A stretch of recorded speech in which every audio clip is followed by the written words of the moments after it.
Welcome back. There are the people that run toward danger while others are running out. We are talking about Connecticut firefighters, and there's a push now to recruit more people to the fire service, especially women. But News 8 investigative reporter Jeff Dedarian discovered a controversial question that has come up. Yes, and Jeff joins us now live with this exclusive story this morning. Great to have you here, Jeff. Great to be back. Good morning, guys. You know, we were given full access to the Fire Academy to basically go through a lot of the scenes and a lot of the training that the recruits go through. And keep this in mind, only about 5% of career firefighters in our state are female firefighters, which is leading to this controversial question that we asked, which no doubt folks at home will have an opinion on. Should there be a different physical requirement for men versus women?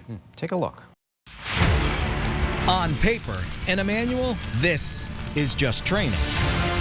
But there's nothing make-believe about it.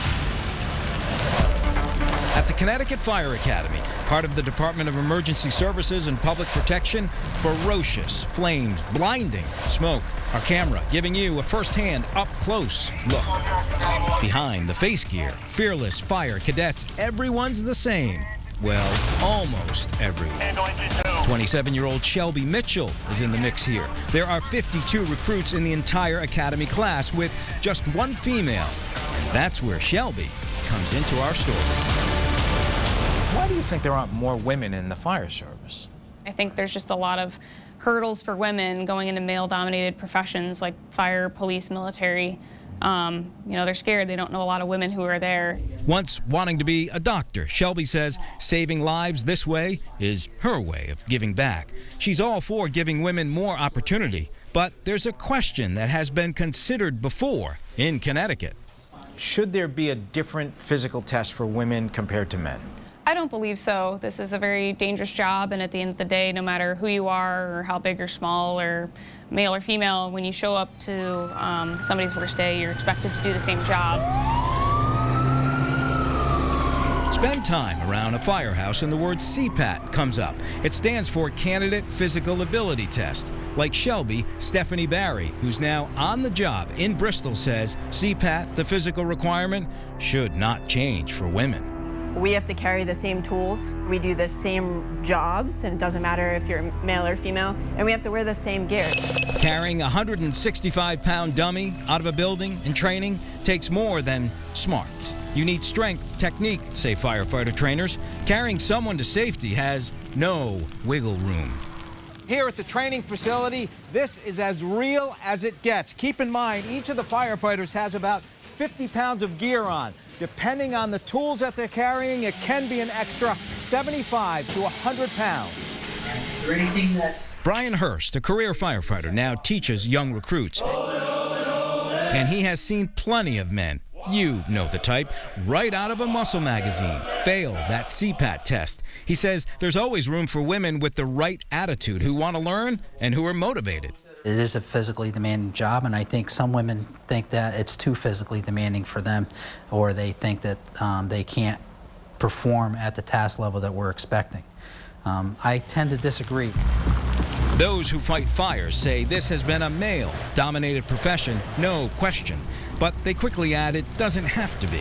And fire chiefs we spoke to say, like police departments these days, recruitment is a real challenge. News 8 obtained specific data on men versus women firefighters at various departments around the state. Connecticut pretty much mirrors the rest of the country, where the numbers for females are low. In Hartford, there are 368 total firefighters. 17 are females. In New Haven, 12 women with 337 firefighters on the job. In Bristol, where firefighter Barry serves and saves, there are 86 firefighters, 2 are women. And in West Hartford, where Shelby, the recruit, will soon join the ranks, 84 firefighters with 10 females protecting the public.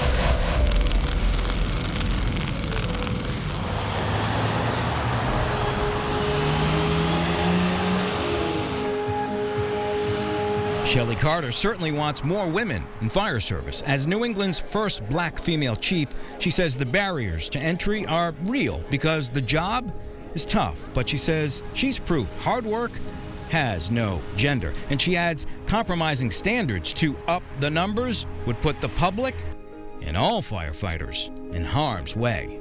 We don't want the standards to be lowered. We just want to learn how to do it so we do well with it. Shelby looks at those who've come before her and where she'll soon be, the walls lined with graduates. Shelby knows her chosen profession is where bravery, grit, courage comes from within, and no matter if you're a man or a woman.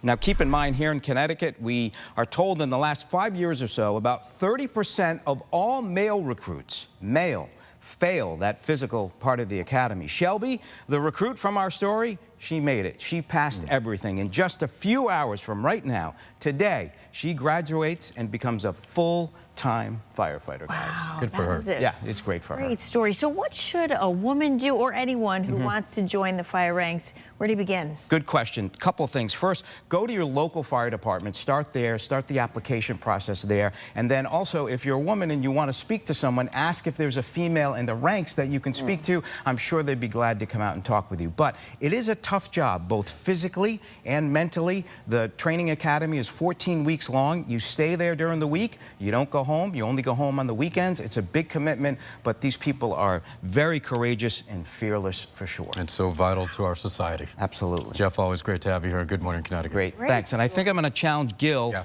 to a little push-up contest.